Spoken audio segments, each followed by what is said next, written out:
I apply that same philosophy to my business. Whether you're a customer that spends $100,000 a year with me or spends $100 a year with me, you're going to get the same level of service, attention to detail. You're going to get my very best. Hey there, welcome back to Above and Beyond, where excellence meets elevation. I'm your host, Jan Simon, and this season we're raising the bar, diving into the passion, purpose, and defining moments of leaders who don't just aim high, they live there. Big ideas, real stories. Let's get into it. Today's guest brings a rare blend of deep industry experience, relationship-first service, and a story that comes full circle. He was first introduced to the world of print at just 15 years old, working summers alongside his father in New York City, scraping aluminum plates, film, and lead from some of the largest commercial print shops in the tri-state area, watching massive presses roll out catalogs, retail ads, and Broadway playbills left an impression that would quietly shape his future. Fast forward more than 30 years, and he's now the founder of A&J Graphics and Promotions, offering a true concierge-level approach to promotional products, print, signage, and branded merchandise. His mission is simple but powerful. Help businesses tell their story, stand out from the competition, and leave a lasting impression no matter the size or the budget. On a personal level, he grew up in northern New Jersey, married his high school sweetheart together for over 42 years, and made a bold move in 1998, packing up their young family and relocating from New Jersey to Arizona in search of a better quality of life. Before finding his home in promo and print, he also built experience in the hotel and restaurant world with Marriott Corporation. Ladies and gentlemen, Larry Schendelman. It's good to be here, Jan. Thanks for inviting me. You're very welcome. Thank you for coming on the show. And I very greatly appreciate it. We've had the opportunity to play golf a couple times together, I think. We have. And I appreciate you taking the time to come in and let us learn more about you and your business and what makes you different than everybody else. What makes me different? Well, we talked about the concierge style of service, and for me, I really cherished what I learned from Marriott Corporation, and it was take care of the customer no matter what it takes. And I apply that same philosophy to my business. Whether you're a customer that spends $100,000 a year with me or spends $100 a year with me, you're going to get the same level of service, attention to detail. You're going to get my very best. So I think that's where we separate ourselves from the pack. So it's the communication, it's the willingness to listen, to make sure that we are, not to borrow from you, but going above and beyond for our customers. It's interesting how many times that comes up, and now it's funny because I'm like, I'll be just watching TV and somebody's talking, they're going, yeah, it just goes above and beyond, and I'm like, that's awesome. So taking it back to your childhood, you grew up in northern New Jersey. I did. What would constitute northern New Jersey? Okay. You're a sports fan, right? Yeah. You follow professional Meadowlands? football. Exactly. Jimmy Hoffa, we don't know if he's buried there or not, but that's what the story goes. So the Meadowlands Giant Stadium, I grew up probably about 5 miles due west of Giant Stadium. Wow. So you're a Giants fan? No, I'm actually a Jets fan, but Oh, okay. the Jets play in Giant Stadium. Yep. Friends of mine will tease me. Giants fans will say, okay, Jets fans, time to pay the rent. There you go. Especially because we typically are far worse than they are. Yeah. You know who else is a huge Jets fan? Doug Hopkins. Oh, Doug Hopkins, yes, I did know that. He's a very big Jets fan. He's a New Yorker. Yes, Yeah, and that's so I cool. feel bad for him every time they get their butts kicked. We are, I want to say now we are in our 56th rebuilding year. There you go. Since Joe Willie Namath brought us a championship in 1970. Man. It's just brutal. Who was, 19... Oh, shoot. I can't think of the guy's name. There was a quarterback back in the 80s or maybe 90s. Yeah. Vinny Testaverde? Yes, Vinny Testaverde. Vinny Testaverde. They were pretty good back then. They weren't bad. They were okay. And then he resurrected his career kind of later on with what was it, Tampa Bay? Yeah, somebody Buccaneers. like that. Yep. Yeah. All right. So We can't stay upstate New York, northern New Jersey. Did you ever spend time down at the boardwalk? Oh yeah, Jersey Shore. Yeah. Yeah, Yeah. yeah. Me and Snooki. I say, did you watch the show? A little bit. I feel like those kinds of shows you're kind of dumber for it. You just lose a couple. You brain get cells. done, you're like, Yeah. man, I lost some brain cells there. Exactly. So not too much, but I'm well aware of it. But Yeah. just the whole, the music scene was kind of a big deal. Springsteen, Bon Jovi, South Side Johnny and the Asbury Jukes. I don't know if they were as well known here, but they had a couple Okay. hits. Was it? There's a couple others too, but yeah, I mean Frank Sinatra was from Hoboken, Oh, really? Jersey. Yep. Okay. Yeah. I did not know that. So, sports, band, Paperboy? Yeah. So band. Yeah, it's probably. What'd you play? I didn't have a whole lot of choice. I wanted to play the drums, and Okay. ultimately I ended up buying myself a set of drums kind of in my teen years. Okay. But my parents didn't want the racket. Yeah. Okay, so they're like, well, you have a choice. You can play the clarinet or trumpet or flute. I'm like, really? There's really those are my choices? One choice in there that Seriously? might make you almost cool. It's like, yeah, so clearly I was not the cool one. That's funny. I end up taking clarinet, Okay. and it was awful. Did you It was just- did you switch over to saxophone at all, or just play? No, I did I think it was like a mandatory 2 years. Okay. Kind of like a language. Yep, Yeah, yep. mandatory 2 years. I take the 2 years. I'm like, get the shit away from Yeah. me. It's like, Just done give with me the it. drums. I just want to be like, what is it, Animal on the Muppets? Yeah. Or something. Yeah. I just want to hit things. Yeah, exactly. Yeah. No, I hear you there. So I ended up buying some drums. I got I think it was like late junior high school. Another kid I knew, he's like, yeah, I got this set of drums in my basement. My dad wants me to get rid of it.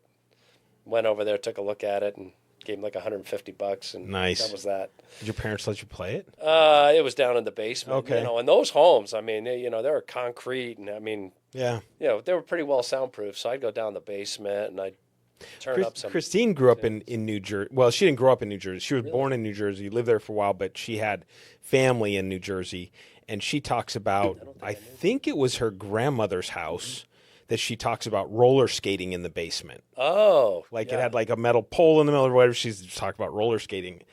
I may be messing that story up, but I'm pretty sure it was her that was roller skating and not like a cousin or something. Next time I see Christine, I'll have to get the real story. Yeah. So they were in Everybody had basements there too. So Maple Shade. So it's kind of more central New Jersey. Maplewood? No, I think it's Maple I Shade. never heard of that. And Okay. then her aunt now, well, two of her aunts now have a place down in Egg Harbor. Yes. Okay. So that's down South Jersey. Yeah. So that's kind of near Atlantic City. Yeah. I wanna So it's say. like maybe a 45 minute drive to Atlantic City, but like as the crow flies, it might be 5 miles, right? Because it's Right. like all the water. Yep. In fact, I think we took the boat one time and went out. It's a great way of life down there. Oh, it's You know? beautiful. Except for the green flies. I don't know if you had green flies up where you were, but horrible. So you played band for 2 years. What else did you do anything? Yeah, I played. Yeah, you asked about sports. Yes. So I bowled. Okay. I played baseball, Little League Baseball. Those were kind of the two major ones. I loved baseball. Okay. I wasn't all that good at it, so I played up till was it ninth grade? I played up till ninth grade. Okay. And bowling, actually, I bowled from 8 years old up through high school. I was actually on a high school bowling team, and we'll probably kidding. get to it at some point, but that's where I met my wife. No kidding. Yeah. You know what's funny? We should start a APN bowling team because Steve Alexander was like, I guess, a professional bowler or something I like was that. watching a little bit of his podcast earlier today, and I picked up on that. I never knew that. Yeah. I knew he loved the cigars. But Yeah, he was I didn't know talking a about the bowler. bowling, and I'm like, Yeah. sounds like he was something else at one point. Twinkle Toes Alexander. Yeah, exactly. Yeah, So we'll beautiful. need to put together a bowling night. I would love that. So you bowled in through high school. It was okay. Yeah. Yeah, I mean, not Steve Alexander's caliber, but I was averaging in the 180s. That's nice. Yeah. That's cool. I had a Beer friend. league, you know. Yeah, I mean, I had a friend. I had a friend growing up who I didn't realize he bowled as much as he did, but he was all into like, the thumb hole and the The ball and the fingertip this, and it's grip got to and be the- right and da da da da da. It's like, Did what? he carry in like luggage, full on luggage, exactly. on wheels? It's like when you show up for, I played in a league here in Arizona. Oh God, I don't know, 15 years ago or so, probably more than that. And you show up and I'm like up at the counter getting my shoes, walk around trying to find the ball that I used the last time because I liked the way it felt, and people are showing up with their shoes and 3 balls. It's like, okay, how's the oil on the lane today? Which ball am I using? I'm like, okay, this is way above my grade. Yeah. So, I mean, I can throw a ball. That's about as far as it goes. That's it. It might hit the pins. How fast can I throw it? Exactly. So was there anybody in high school growing up? I mean, were you a troublemaker? Were you? No, actually, and we can go down any avenue you want. So, are we talking high school? Yeah. No, or are we talking? Okay. Yeah, high school. Okay, so high school, no, I was not a troublemaker. That's probably where I kind of got my confidence. Okay. In high school, kind of before that, I was kind of a little bit of like more of a scrawny kid. I was kind of like the Jewish kid with the big nose and all this stuff. It's like, but I kind of hit my stride in high school, so the confidence was there, and and I would not say I was a troublemaker, but I did like a good time. I will say, I was known to skip a class or two. Okay. Maybe a whole day. Yeah. Just raise some hell, but nothing really bad. Yeah. Did you have a car in high school? I did. I had my first car was a 1977 Ford Mustang. Oh, nice. Yeah. Nice. I had a 65 6, yeah. when I was in my last year of high school. Now that's a car. Yeah. And I was thinking about it really honestly the other day. I was thinking about it because I remember thinking, okay, it's almost 25 years. So when it gets to 25 years old, it's going to be a classic, right? Well, then my now ex-wife, but we had our daughter and there were no seatbelts in the back seat. It was like, okay, we got to get a car that I can buckle somebody into the back seat. Oh, yeah. And so I sold that car. I think I sold it for like $5,000. Wow. And then we got another car. But I think back on that sometimes. Was it all stock? Or? Oh, it was straight. It wasn't stock. The interior was not pony interior. The paint was not a stock pony paint. So we were in Washington, and it was an emerald green color, and then it had a personalized plate that said 65 Toad, and it was a yellow with the emerald green. It was a yellow plate with emerald green on it. That's amazing. But it was a straight 6200, all stock. The engine was stock. Pretty much everything else in it was stock, except for had the upholstery replaced. And I didn't go with the pony upholstery. But it was a fun car. It was fun to work on. You were a car guy. Well, I was at one point. Now I don't know that you can be unless I mean, I was talking to Christine's boss. It's a lifestyle now, right? I mean, you can't. Right. You go get a 65 Mustang, it's going to cost you $75,000-$80,000 for a good try to one. insure it. I mean, Yeah, exactly. So, but yeah, no, and I mean, I had a 72 Ford pickup before that. So the first car I learned to drive in was my parents. My parents had a 78, 79 Cadillac, big old boat. My dad. I learned how to drive on a 1979 Cadillac Sedan DeVille. Yeah. Banana yellow with the brown vinyl top. No kidding. It actually was a I said, beautiful car. if you can learn to parallel park one of those old boats, you can parallel park anything. Anyway, and then I drove a 72 Ford through high school because that was just the truck we had, and Paneling? I was reckless. Side paneling? No, it didn't have paneling on the side. It had a front-mounted spare tire, though, so I could hit just about anything I wanted to. I remember the old Lincolns had that. Yeah, it just bounce off. So, Yeah. All right. So, high school, you weren't a troublemaker, but you met your wife in high school. Yeah. So that was my junior year, her senior year. So she's a year older than She's me. a cradle robber. Yeah. Yeah. Exactly. Yeah. So funny enough, she bowled on the girls' high school, and I was the boys, and she caught me in the hallway one day, and she asked me out. She says, "Hey, you want to go out?" So our first date, we go to the Friday night high school wrestling matches, and I think you were a wrestler, right? Yep. And from there, one of her best friends, her dad, worked security down at the Meadowlands racetrack. The Trotters were running because it was winter time, so he would hook us up. He'd get us in for free into the races. So a bunch of us we went to the races after the wrestling matches. So that was our first date. It was kind of interesting. The other interesting thing too was I wasn't quite driving yet. Huh. So she was my ride. Oh, okay. Yeah, so it was kind of nice. That's she cool. drove, gosh, I want to say it was like a 1971 Ford Maverick with manual steering. It's a fake Mustang. Oof. That thing was, I mean, it got you from point A to point B. I don't know who idea that was. It wasn't pretty. No, But it not worked. for sure. It worked. Yeah. Yeah. After high school, let's stay there for a second, because I think in your intro, at 16, you started working with your dad, cleaning plates and stuff. Yeah. So with my dad, I kind of worked a couple jobs in the summers. The fast food. I think most of us ended up doing that. Fast food. Then I was a busboy at a couple different restaurants. But actually, working with him, he was a scrap metal dealer, a second generation scrap metal dealer. Now in New York City, that was a that was a job that was not so unknown. It was I'm not going to say common, but you can make a very good living doing it. My dad did it, my grandpa did it. They both had their own business, so they were entrepreneurial. Okay. That's right where I got my entrepreneurial spirit. But he paid better than any of the fast food or any of the other. I mean, I remember he was paying me $20 an hour cash. I mean, this is back in the very early 80s. Oh, wow. So he was making good money, and as he was getting older, I became the muscle.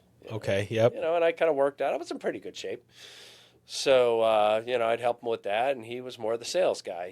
He'd get the jobs. We'd go into these huge print shops, like, these shops that just print for, Macy's, and I'm talking about the inserts that go in the Sunday New York Times. Oh, wow. The playbills like on Broadway, think in New York City, all these big printed pieces, catalogs and such. These huge 60, 70, 80, 100,000 square foot print shops. Wow. So he'd set me up, and I'd start, folding the metal plates and put them in these bins, and then the silver and this and that. And he would go and he'd talk to the owners. And so he'd go schmooze, and I'd do the grunt work. So I'm like, okay, I could do this summertime. So I was grateful when the shops had air conditioning. Some of them did not. Oh, no kidding. I did not appreciate Wow. that. Yeah. So, I did that for a couple summers, and it was good. And he always treated me for a nice lunch. We go for lunch, and it was kind of interesting. But it's probably my when I realized at some point that I was not going to want to live long term in North Jersey was the traffic. So he drove a big truck, a box truck. I want to say it was like a 12 or 16 foot. Okay. So manual steering, and when you're braking, getting into the Lincoln Tunnel and all the traffic, just the bumper-to-bumper traffic is just awful. Any of the major arteries getting towards like the tunnel, getting into the city, it would take you 45 minutes just to get in. And we're only talking maybe going like 7 miles. Yeah. So it was just terrible. I'm like, this sucks. This is not for me. Yeah. So I knew this is not what I want to do for a living. Right. You would say, pass on the legacy. It's a good business. You can make a good living. But I'm like, you know what? I want to make a living with my mind, not my brawn. Yeah. And he did. He did it with his back. I'm like, Dad, why don't you hire a sales guy? Yeah. I mean, a guy not a sales guy. You do the sales. He's great at sales. Like but construction someone or whatever, yeah. to do the grunt work. And ultimately, he had to because he was having back problems. Okay. And, sciatica and all this other stuff. And he was a big guy too. So, but yes, I did that, and that was good. And Dad and I really bonded in those times. So my relationship with him was That's good. closer than I'd say with my mother. Yeah. Yeah. Siblings? I have a sister, 6 years younger than me, Okay. and she still lives in New Jersey. Oh, she does. So Okay. she's there, and she has a family, and they live in Montville. So they are in, I want to say, Essex County. So probably half hour or so from where I grew up. Okay. Yeah. Okay. Um, and then you met your ex, or you met your No, ex. no X. Please Not your don't ex. I'm sorry. Honey, there's no Back X. up. You met your wife Yeah. on the bowling team. Did you guys bowl after school? I mean, after you got out of high school and stuff? Many years later. So, I mean, even I think, I don't know if it was before or after we had kids, but after we got married, certainly. My dad was in a fraternal organization called the Knights of Pythias. Yeah, it's kind of like the Knights of Columbus or Lions Club or any of these fraternal organizations that do a lot of charity work. Mm-hmm. So they had a men's league. So I joined that, and then the wives had like a women's league. So they bowled the same night. So we'd go, and she'd bowl with the women. I'd be on the other side of the, and bowl with the guys. Yep. It was brutal. This is when I was still working for Marriott. So I'm working my 14 hours, and then the league would start at 9 o'clock at night. I wouldn't get Oh home. my God. I wouldn't get home till midnight. Wow. And then, everybody smoked in the alleys Yeah. back then. So I was like, I come home, I stink, Mm-hmm. I'm wide awake. It would take me an hour just to calm down till I fall asleep, and then that alarm goes off at 3:45 in the morning. You got to get up. And, That is and brutal. so yeah. That's brutal. Yeah, but we did that, and then we moved here. I brought the bowling balls, and they put them in the garage. And it's funny, we were cleaning out like about a year ago, and there they are, fingertip grip. I got the big luggage with Yeah. with the bowling balls. I'm like, let's just donate them. We don't Yeah. bowl enough, Yeah. So I donated them. Did you go to college after high school, or I did you did. straight Yeah, to work? Fairleigh Dickinson University. So they had several campuses. The one I went to, Rutherford campus, and I majored in hotel restaurant management. Oh, okay. Hence the Marriott. Hence the Marriott. Hence the Marriott. And so then you moved here in '98, but did you move around with Marriott at all before that? No, I didn't. So that was all in New Jersey. So Okay. actually, I started working for Marriott during college. Okay. January 1985 or 6. I started there, and I started as a host in their multi-purpose restaurant, which means they're open breakfast, lunch, dinner. Mm. Did that, and then ultimately I moved upstairs. They used to call it the penthouse. There was a fine dining restaurant up on the top floor of the hotel, of the Marriott Hotel, and they made me a supervisor up there. And basically, I was a glorified manager because there was one manager, there was one assistant manager, and if they were both off, I was running the whole show. I was doing everything. But the nice thing is, they were only open for dinner, so the hours were limited. It just gave me a lot of flexibility. It was pretty cool. The food was way better too. So on breaks, I got to eat. I could eat a filet mignon on my break. So Wow. it was kind of nice. Yeah. So I worked Marriott during college, just part time. I also picked up some gigs doing, banquet waitering, bartending, all stuff in food and beverage. So I stayed with Marriott throughout, and I graduated in May of 1988. Okay. And I was interviewing and putting out, interviewing with some other hotel companies, but because Marriott knew I had the experience, they gave me the best offer. So I signed on with Marriott. I went into their management program for running front of the house. So back of the house is working in the kitchen. I didn't do that. I worked front of the house, so we were managing multi-purpose restaurants, fine dining restaurants, and because I worked at a hotel, at a airport property, I worked at the Newark Airport Marriott, we had 24-hour room service. So we're also in charge of that. Okay. So long days. Yeah. Very long days. I burnt out pretty quick.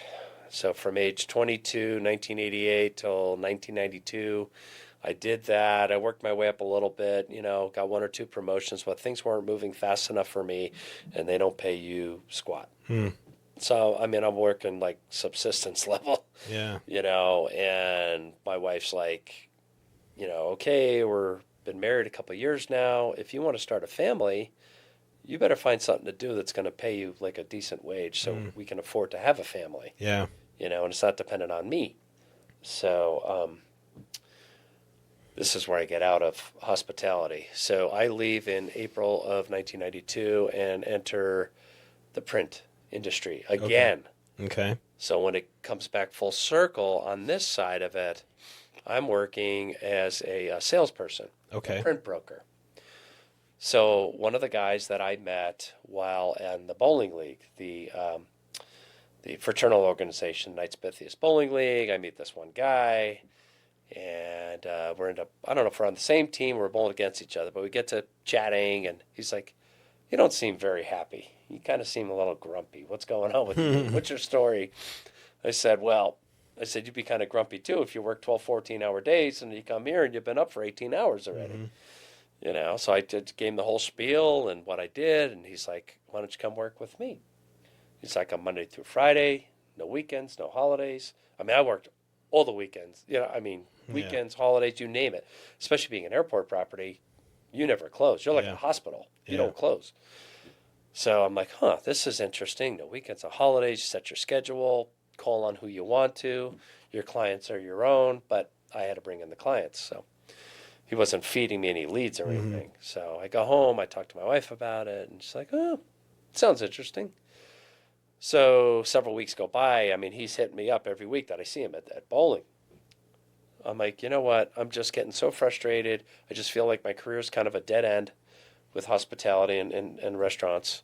I'm like, what the heck? I'm like, I have built up so much goodwill in the hotel and restaurant business that if it doesn't work out, I know I can go back and I can have a job in 5 seconds.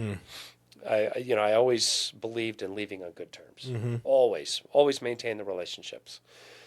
So I figured to myself, okay, I'm going to try this. Where am I going to go? Where am I going to find business? Okay. Well, I worked at this hotel, this hotel, this hotel, this restaurant, this banquet facility. These are going to be the places I call on first. Every single one of them said, okay, here, take these samples, quote them. And if you're in the ballpark, we'll use you. We know you. Yeah. We don't know anything to the other guy.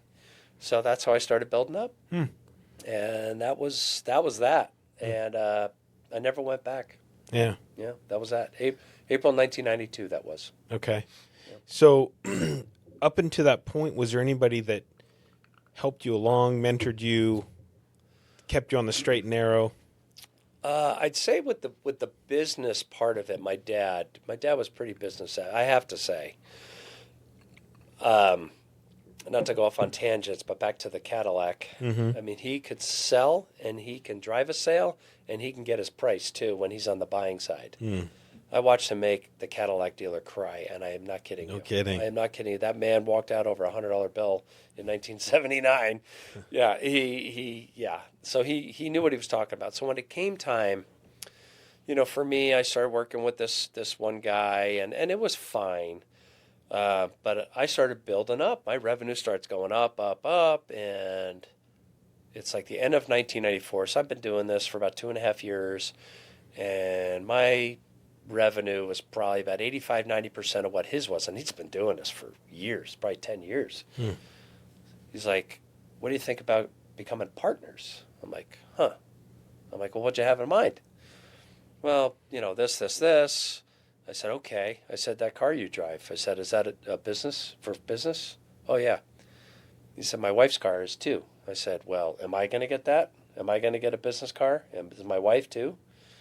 "Oh, well, I don't know." So I said, "Let me think about this." I go home, I talk to my dad. He says, "You're not doing that." He says, "You built up, none of these clients were given to you. You take those clients and you start your own business. Come up with a name, and you're going into business for yourself."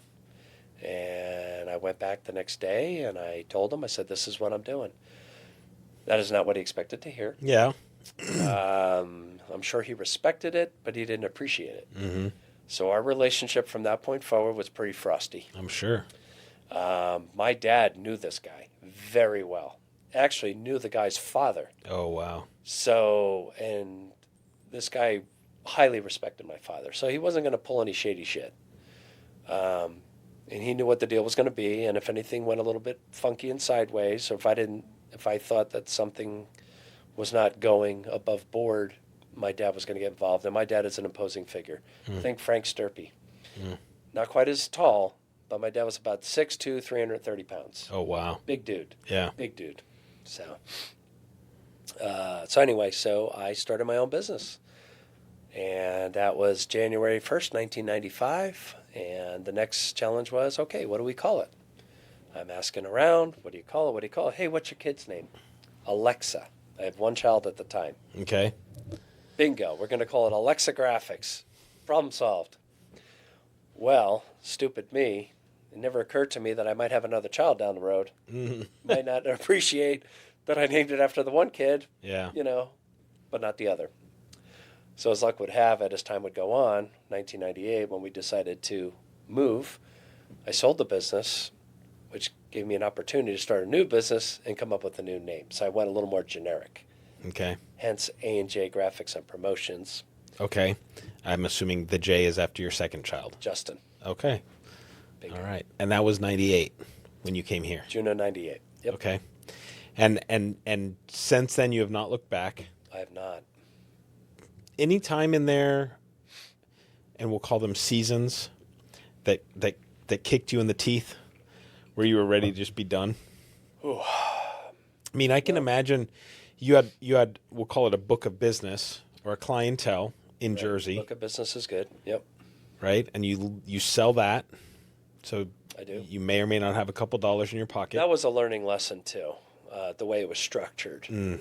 I wished I had, in hindsight, I wished I had structured it a little bit differently. The guy I sold it to was a guy who I think was a little bit lazy. Was somebody who wasn't willing to go out and knock on doors, pound the pavement, just grind it out to build. He was looking to buy accounts, which is fine, but he wasn't really nurturing those accounts the way I did, and my clients always stayed with me because I took such good care of them, and this guy didn't. Gotcha. And he started losing business, and the way the thing was structured, the way the deal was structured was, if he starts dropping revenue, what he would pay me was a percentage Of that revenue. of that. So, yes, but that's a lesson. That you learn. Yeah. I said, by the next business I sell, it will not be structured that way, and I know now. Yeah. But I was young at the time, so yeah. So, but I mean, it still worked out because at the time, we had a 4-year-old and an 8-month-old. So, my wife was home, so we were really fully dependent on me. Now, the crazy thing was, we moved without real jobs. So her plan was to stay home and be mama for a while anyway. And my job was going to be, okay, we're going to start up another business, start from scratch. I don't know anybody in Arizona. Well, take that back. I knew one person, but it wasn't a business I was associate. I was gonna ask that question. It's like you leave It was a something friend. you've known. It was a golf buddy. Okay. It was my wife's ex-boss's husband who became one of my golf buddies back in Jersey. And he moved out. He got a job about 2 years before we moved out. He was in construction. He worked for a huge company in New York, Laird McGovern. I mean, they built the big skyscrapers in New York. I mean, just huge construction projects. So he was looking to move, and he got a job with, I can't remember the name of the company. They built Bank One Ballpark, which is now Chase Field, where the Diamondbacks play. So anyways, comes to the moving part. This is like 1997. Calls me up. Phoenix opens on TV. So it's January. I'm home. It's freezing. It's snowing. Calls up. Hey, Angel, what's up? His name's Angel. How you doing there? Good. You watching the tournament? Yeah. And it's like, yeah, it's 81 degrees, slight breeze. I'm like, yeah, F you. Yeah. I'm like, what's your point? He's like, I thought, maybe you'd want to come out, play some golf, kind of, see how things are out here. So I did. A few months later, I went out. It was actually in June. I don't know why I waited till June, but I went out in June. Early June. Yeah, 106 degrees. You're like, what did I step into? Well, I tell him, I'm like, oh man. I was a much better golfer back then too. I'm like, I'm gonna play 36 holes a day. He's like, dude, it's hot here. You sure? You sure you want to do that? And I was much younger too, probably in better shape too. First day we play 18. The next 2 days we play 36 a day. I thought I was going to die. Mm-hmm. I mean, like, we're on the course, and it's like, he's like, okay, you got to hydrate, you got to hydrate. Okay, I get it. I'm drinking as much water as I can handle. Like, I don't, like, pee. Like, I don't go to the bathroom for hours and Yep. hours. I'm like, what's the deal? Yeah. You know, and I'm not going to get too graphic here, but it doesn't look normal when you do. You know, it's like, gosh, it's like I'm so dehydrated. Yeah, It's like, yeah. what is going on here? This is like otherworldly. Yeah. But anyway, I just fell in love with it, with this Phoenix metro area. Mm-hmm. So he lived up by Red Mountain, up by Las Sendas. Okay. Well, what's not to like? This Yeah. was 1997. Everything was brand new. Yep. All the infrastructure was new. The schools were new. The roads were new. The shopping was new. The taxes were low. I'm ranting and raving. I'm so happy. I just love my experience. I go home, bragging to my wife. I'm like, we're miserable here. You hate your job. I hate my, I'm not real happy where I'm at. Taxes are high. Mm-hmm. We want a bigger house because we're, thinking of having another child. It's before our second kid. And we're in a little ranch style house, like 1,300 square feet, which is fine to start a family, but ultimately you want to Yep. move into something bigger. I'm like, we can afford our dream house here, So I'm telling her all about it. So the following April, I get her, we come out, and we get hooked up with his realtor, my friend's realtor, and we schedule a 4-day trip. We bring the kids, and on the third day, we found the house, and we bought it. And we're still living in that house. Oh, really? We're still in the same house. Oh, wow. Yeah. Wow. That's Yeah. pretty impressive. 27 and a half years later, almost 28.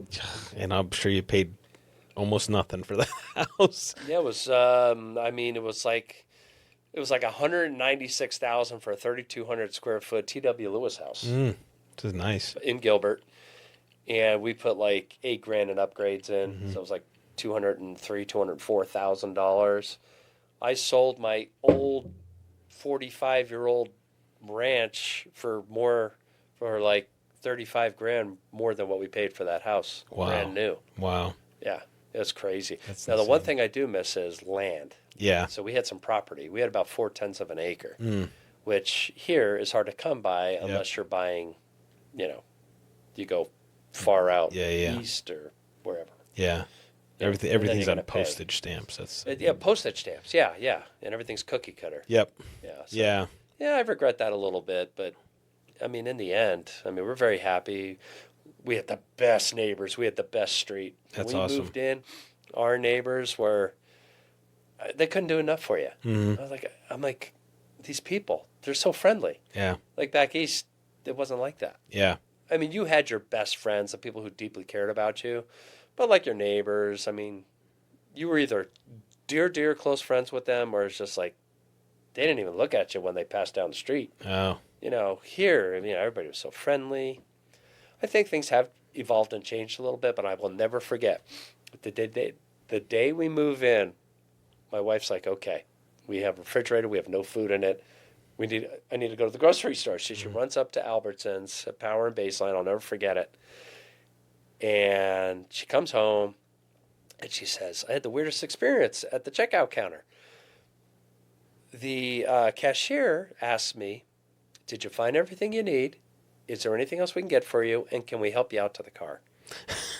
And she's like, and you're coming from like North Jersey, New York. It's like, nobody talks like that.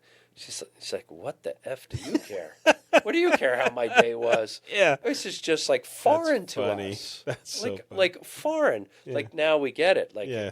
we've come accustomed to it. But it was like we went to Mars. That's awesome. You do not find that. Even when we go back east, you go to the grocery store or any major retailer and you go to the cashier and they just look like they've had the suckiest day ever. They've got like RBF on the face and it's like they can't wait till their shift is over and you could just see it, Yeah. And so when we travel or we go back east or wherever we go, I'm always happy when we fly. I never mind coming home after a vacation. It wasn't that way when we lived back east. We go on a vacation, we come home, you fly back into Newark. I'd just get in the pit of my stomach. I'd be like literally sick. Really? Well, I worked there. I'm passing. There's my work. There's the Yeah. Marriott right there, right at the airport. And I would get just a knot in the pit of my stomach. I'm like, I cannot believe I have to go back to work tomorrow. Yeah. Yeah, my wife would be the same way. So all that went away when we moved here. Yeah. It Nice. was a great move for us. Nice. It really was. How long did it take you to build your business back up after you? Because in '98 you moved here, not knowing really anybody, and so boots on the ground. It was total boots on the ground. So fortunately, because we are connectors, we're networkers. You are, I am. I had a buddy who actually introduced me to the promo industry. Shout out John Helder, and I knew that he was in a networking group called Latip. It's like a BNI. Okay. Latip, BNI, they kind of do the same thing. Okay. And so I remember him telling me this.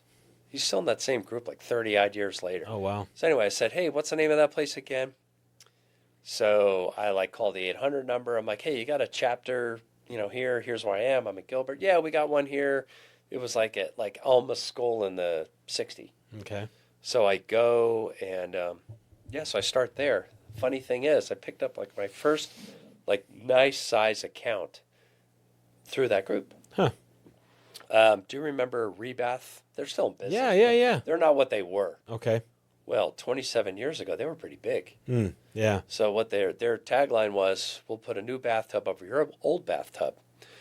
And their biggest clients were the hotels. They're going to the hotels, and they'd retrofit, bathtubs and showers in the hotels that needed redoing. Yeah. It was time to redo them. So I got in there, and they became a big account for me. And I was in their office 3 times a week. Meeting with marketing, with sales, with human resources. We were doing work for everybody. The guys out in the warehouse. So that was really good. And then another one came up through networking. It came up through the guy at Rebath. He left, and he went into the marketing department at Cold Stone Creamery. So that became another good-sized client for me. So things have evolved. These clients have come and gone. Yeah. But that, those accounts like those are what kind of sustained me in the beginning.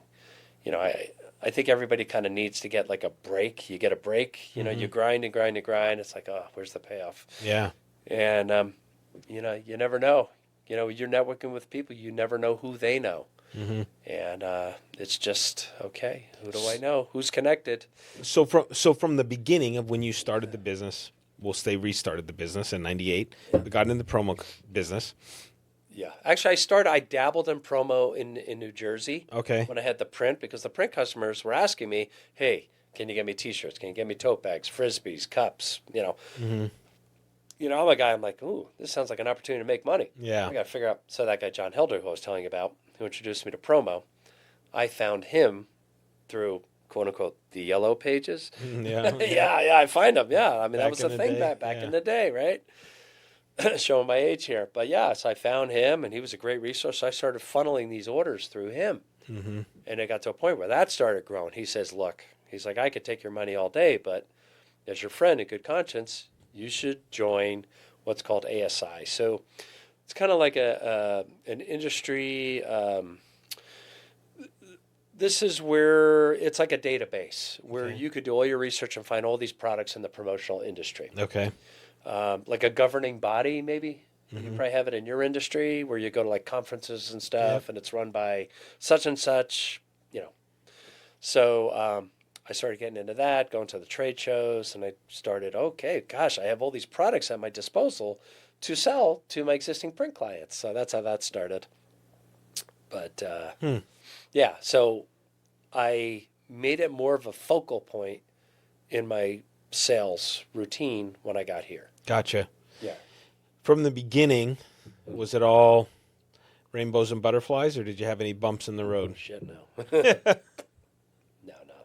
Did you ever get to a point where you're like, you know what, I just want to go back to 9 to 5? Well, I guess your world, it was never a 9 to 5. My worst day in print was better than the best day in the hospitality industry, and those who may listen and say, oh yeah, I worked in restaurants, or I did this in hospitality or in hotels. It's brutal. It's I call it a young person's game. Yeah. You know, when I go out to a restaurant, I talk with the chef, and they're in their 40s. I'm thinking, gosh, you might be just a couple of years from having a heart attack. Yeah. Like seriously, I know so many people in the industry that got out early, and I'm glad they did. They probably saved their lives. I think I'd have been dead by my 40s. Wow. Yeah, it's such a grind. Yeah. It's such a grind. Unless it's very niche. You know, if it's something where, you know, maybe a very high end restaurant, you're only open for dinner, you're only open 4 nights a week.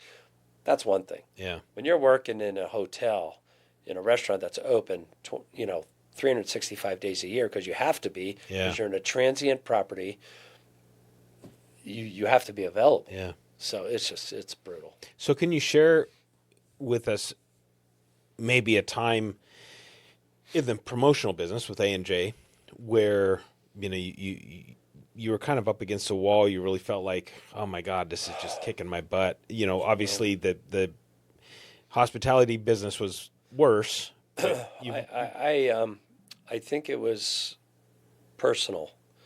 So I've had bouts of anxiety and depression, which I know a couple of people on your show have talked about. And I have so much respect for people. I mean, it is somewhat taboo, but I think this is an opportunity for people like me to cast a light on it and say, look, you are not alone.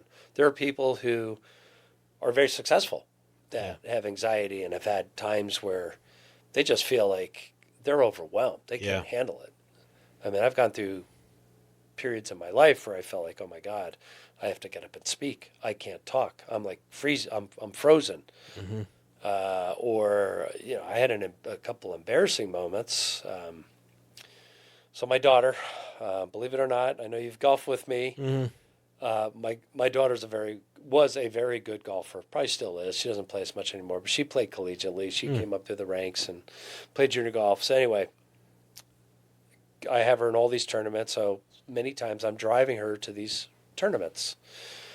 And I want to say this is probably, I don't know, 2007, 2008-ish. I'm driving her to a tournament. We have to go up to like North Scottsdale. And I'm like, I got to pull over. I'm having a panic attack. And I'm so embarrassed because this is my daughter. I cannot make her late for her golf tournament. Yeah. Like I'm a failure. I pull over and she's like, Dad, you know, call Josh's mom. And a friend of ours' mom had also been through some anxiety and this and that. And we would talk to each other. We'd help each other. And, we just talk about, okay, just stop, breathe, do some affirmations. Yeah. Just kind of slow it down. Let's slow it down a little bit. And you know what? 5-10 minutes, I'm back on the road. And that's all I needed. And eventually I've learned some coping mechanisms and some ways to deal with it. So as I'd gone on, those types of episodes would happen less frequently. But it was so embarrassing. I felt so terrible. Well, I for think my daughter, or if it would happen, to my son, where I'd have to take him somewhere, and but it was an episode. And fortunately, I'd got some help, and we're good. Yeah. No, and I've been there. Yeah. And I mean, it could paralyze you. It absolutely can. Yeah. And the worst thing I think that can happen is, when you're trying to have a conversation, you're trying to figure out how to fix it, quote unquote, right? Is somebody just say, well, just change your mind. Just stop thinking about it. 100%. It's like, you don't understand. The thoughts, and I have some obsessive issues, which leads to anxiety and things like that. I have that. I got it. Yeah, ED, where it's like, it's like your mind Depression. goes down this path, and and you can't pull it back. No. And it's crazy, and I think that's the thing that, and I don't know what it is Panic attacks. that started me on it, but same thing. A lot of times it started out with travel, but get in the car. I couldn't even drive from my house to Target, which was 2 miles, I've had it happen. without having panic attacks. Yeah. It's like, so. Or you got to get something to get on an airplane because you don't know if you could sit for a 2-hour flight. Yeah. I've had that too, where I'd start walking on and I'd turn around and say, I need to get off this plane. Yeah. Yeah. And my wife, God bless her, she's like, okay, just calm down, take me by the hand, just kind of It's Relax, good. It's good that you have relax. somebody like that supports you, and I do now. It's At one point in my life, crucial. I don't feel like it. It's crucial. Yeah. To have that. So Yeah. that's awesome. When you strip away the numbers, the sales, the money, what is success to Larry? I've thought a lot about that. And so I work with a business coach, and I've been working with her for about 3.5 years now. And she would ask me similar questions. She asked me, like, why do you get up in the morning? What makes you tick? Why is this important? Mm-hmm. And I thought about it, and for me, it's legacy. And she sent me a little charm, and it says legacy, and I have it in my office. So whenever I question why am I doing this, I think about my legacy. And for me, what my legacy is, it's my family. Okay. It's my wife, it's my 2 amazing children, and my son-in-law, 3 children. They mean everything to me. They're my why. They're all of it. I mean, that is the whole reason that I do what I do. Mm-hmm. Yes, I need to make money, but it's so I can do things with them and provide and to, do some nice things. And that's what it's all about. That's why I could do, what I do every day. And that's really what it comes down to. On top of that, I love what I do. I love it. No 2 days are the same. Every client has a different need, different challenge, different opportunity, different case to solve. But yeah, for me, it's family, and yeah, I'm reminded about it. I've got their pictures all over in my office, and so it's just very easy for me. I look at that and I say, okay, this is why I do what I do, and I love it, and that's it. It's easy. It's easy for me. I will say. But yeah, I think you've got to find that sense of purpose. Like, why am I doing this? Is it just so I could feed myself and my family, or is there a higher purpose? For me, I mean, it's allowed me some wonderful things. I've got a lot of flexibility with my time. I could travel. I've got support in the background, on the kind of back end support that allows me, if I need to take some time off, or I just say, you know what, honey, it's Sunday tomorrow. I don't feel like working. Yeah. How about if we just unplug? Let's just go take a drive up to Cottonwood. Let's go do some wine tasting or whatever that looks like. Can you free up your schedule? Yeah. I may have to give her a few days notice, but I think that's great when you can do that. And if you can do stuff like that, or you find whatever it is you absolutely love to do other than your work, if your work allows you the freedom to do those things, it's like, oh, I don't need to stop doing this. I can keep doing this. I can do everything else I love to do. Yeah. Yeah. So, if you could go back to 1997 and give yourself one piece of advice, what would it be? Wow.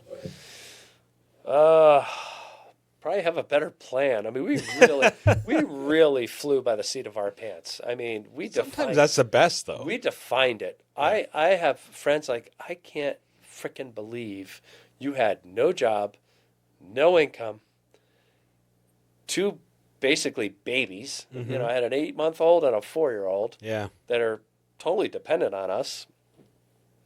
And you guys just, I think when there's no choice but to succeed, you succeed. You figure it out. Burn the bridge. We figured it out. Yeah.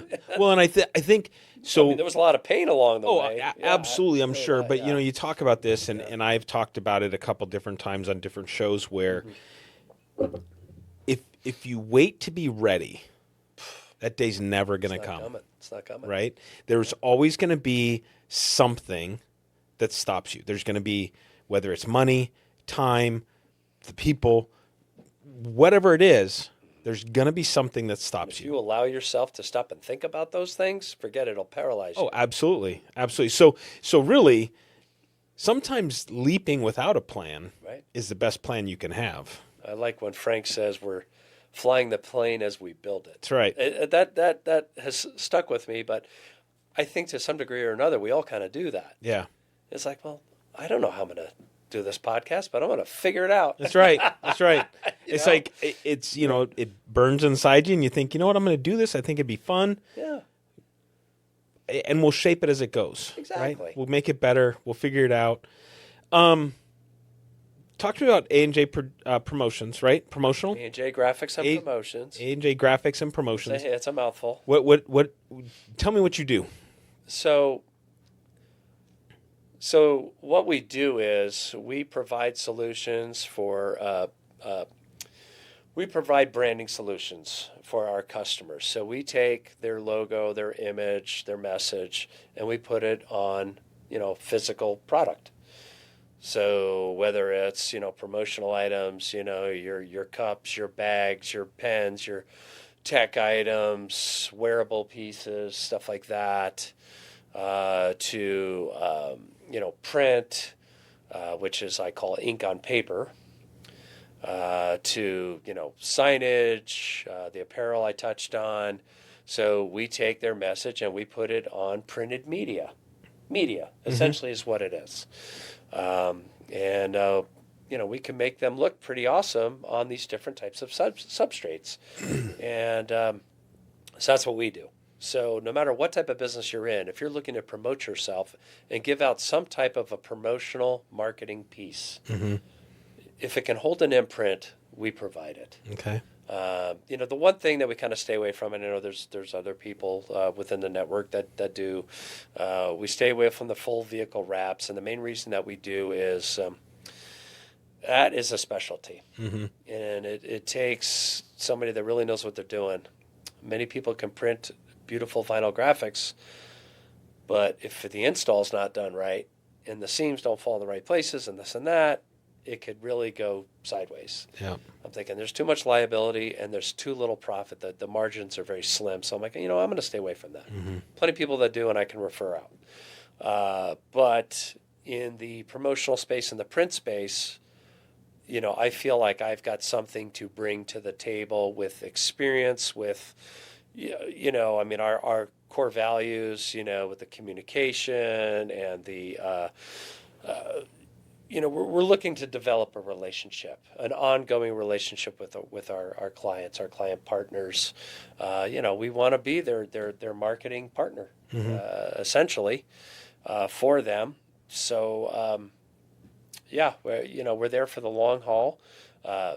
Where we are different from, let's say, these internet companies, where you could, 1-800, whatever. You go in, you pick a product, upload art. Hopefully it's good art. You plug in your credit card, you hit send, and you hope for the best. We're much more of a concierge approach. So let's have a phone call. You want to do email? You want to do text? Let's talk about, okay, what kind of products are you looking for? Is there a specific event? Okay, who's going to be at the event? Certain, these adults or these children, a certain age groups, male, female, what industries, who are you giving to? Do you have budget constraints? So, we want to do some fact finding so we can bring them products that, make sense. Yeah. Products that, okay, yeah, this makes sense for me. This works with my budget. This works with the event that I'm doing, versus giving them stuff that are way beyond their budget or just, doesn't make sense, or the order minimums are way too high, that kind of thing. So we want to make sure that we understand, okay, what's the event? Who's the client? What are they looking for? What are they trying to get from this? What's the result that they're hoping to get? So I really want to kind of understand, okay, kind of build a picture. Gotcha. And then provide proper solutions for them and kind of see it through.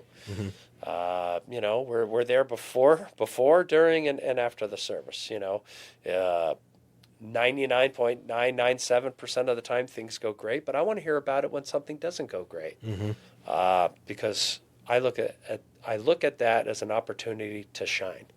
Okay, here's another way that we stand out. Hey, Larry, we received the box of pens, but the UPS box had a hole in it. And I can't say for sure that all the 1,000 pens that I ordered are in this box. And I said, hey, you know what? I don't want you opening and wasting your time counting out 1,000 pens to see if 1,000 pens are truly there. I said, does the box seem relatively full? Like You know, you think you got 750 pens in there? Oh, probably at least that. No problem. So we have vendor partners that we work with. We call them MVP suppliers that we have very special relationships with. We provide them a lot of business. So I'm part of a larger buying network, which gives me a lot of buying power. Okay.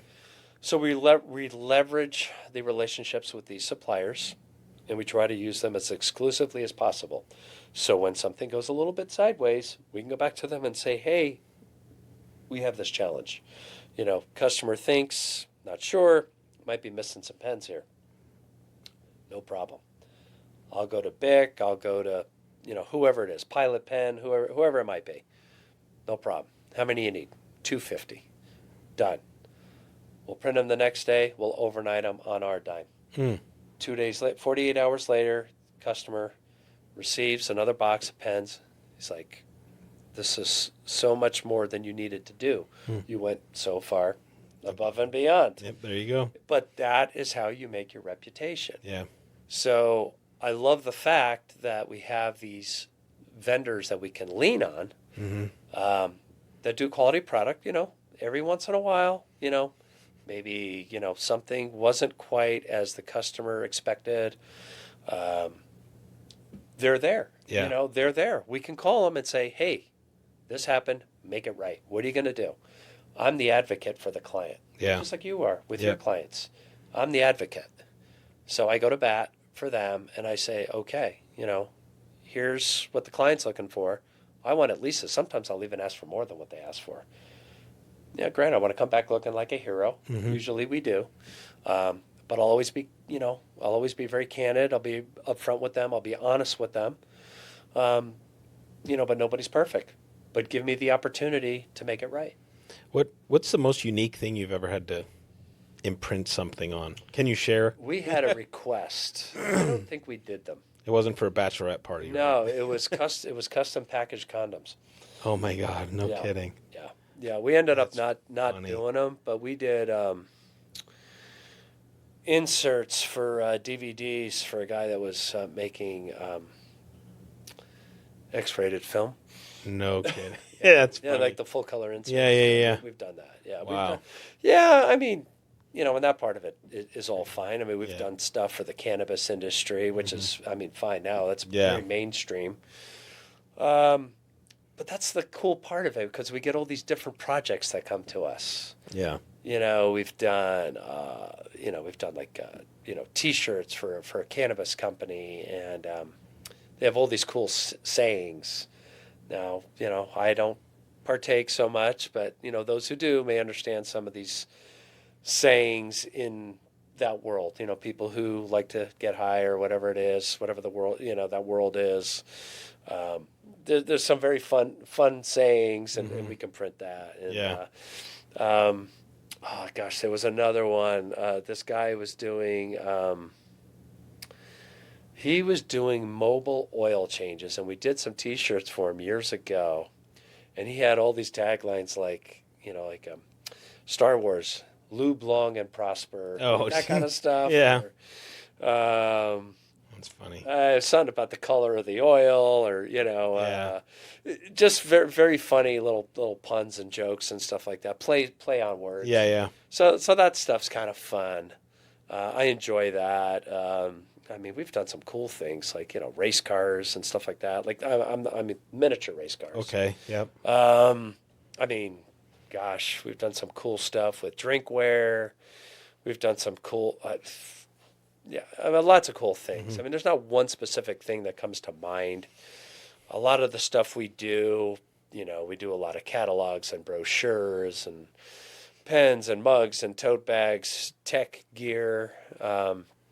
But every now and then people come to us with something. It's like, hey, I used to get these Nalgene bottles when I was at sleepaway camp when I was a teenager, and I was wondering if they're still in the industry. Well, I do a little search, and sure enough, Nalgene bottles are still in the industry. And there have been some knockoffs, but the Nalgene brand is still a thing, and they've been around for decades and decades. Igloo brand. You want an Igloo cooler? I can get you an Igloo brand cooler. You know, selling brands. That's Yeah. that's another fun one too. This show I was at last week, they had Blackstone grills there. Oh, wow. You want a Blackstone grill with your logo on it? I could. How cool would that be? Yeah, I mean it's crazy. I mean you can buy Citizen watches, a lot of retail brands that are out there you might not even think of. Weber grills, they're another one that's there. Lots of brands. So that's kind of fun too because people want retail brands. Yeah. Yeah. That's cool. What's something that we should know about Larry that most people don't know? Is there anything? I'm a good friend. I care a lot about people. And maybe part of it is because my own struggles, and it meant a lot to me when someone was there for me, whether it was anxiety or whatever it was. Or I mean, my wife has been just an incredible rock star. She's so steady, just like a steady hand. No, doesn't have the highs and lows. It's just rock solid. But I think it's important for me, for the people that I care about and the people in my sphere, to know that I care. Whether it's we're yucking it up at the bar, on the golf course, or one of these networking functions, that's all great. But if you've got some deeper stuff going on and you need somebody that you can sit and have a serious conversation with, I could be that person too. Take off the work hat, put on the friend hat, whatever it is. Yeah. To know that there's a good chance I've walked in, or I know someone who's walked in your shoes. Yeah. And I don't judge, and sometimes I think people feel like, I don't know who I could talk to, or something will come up and say, oh, I didn't mean to touch on that. That's not your business. I don't want to bug you with it. Oh, no, bug me with it. Yeah. The business stuff is secondary. You're a human, and your feelings are important, and they're important to me, being someone I care about. And so I think I'd want people to know that, besides being somebody who loves what they do, and I'm happy to sell you a product, you know what? If we don't do business together and I can be your friend, that's cool too. Awesome. If I can help you in any way, even if it doesn't bring me anything of a monetary value, that's totally fine. I feel like I'm at a stage in life now where, I've succeeded to a point. It's like, it's time to give back. Yeah. Whatever it is, your time, was it time, talent, and there's something else to that. But, yeah. How do people find you? So you can reach me at our website is www.ajgraphicsandpromos.com. The and is spelled out. My number is 480-236-6431. Email Larry at ajgraphicsandpromos.com. The and again is spelled out. And if I don't catch you there, I'll probably see you at a local networking function. Awesome. Well, hey, I really appreciate it. I've enjoyed getting to know you better. I loved it. And thank you for coming on and sharing with us. Thanks for having me. About you, and hopefully somebody gets a little deeper understanding of who you are and respect for it. So, thank you. Yeah, thank you. I appreciate it.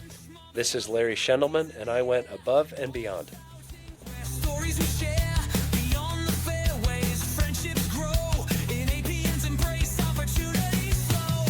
No happy talking, just real deals, authentic connections, the kind that heals. From Palm Springs to Pine Top's Grace, APN's network spans every place.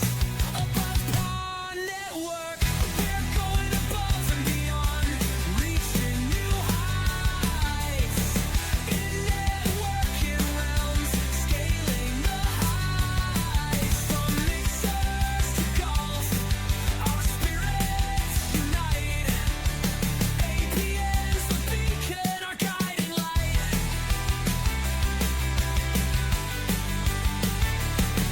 So here's to APN, where dreams align. In every connection, a chance to shine. Above and beyond, we'll always strive. In APN's network, we truly thrive.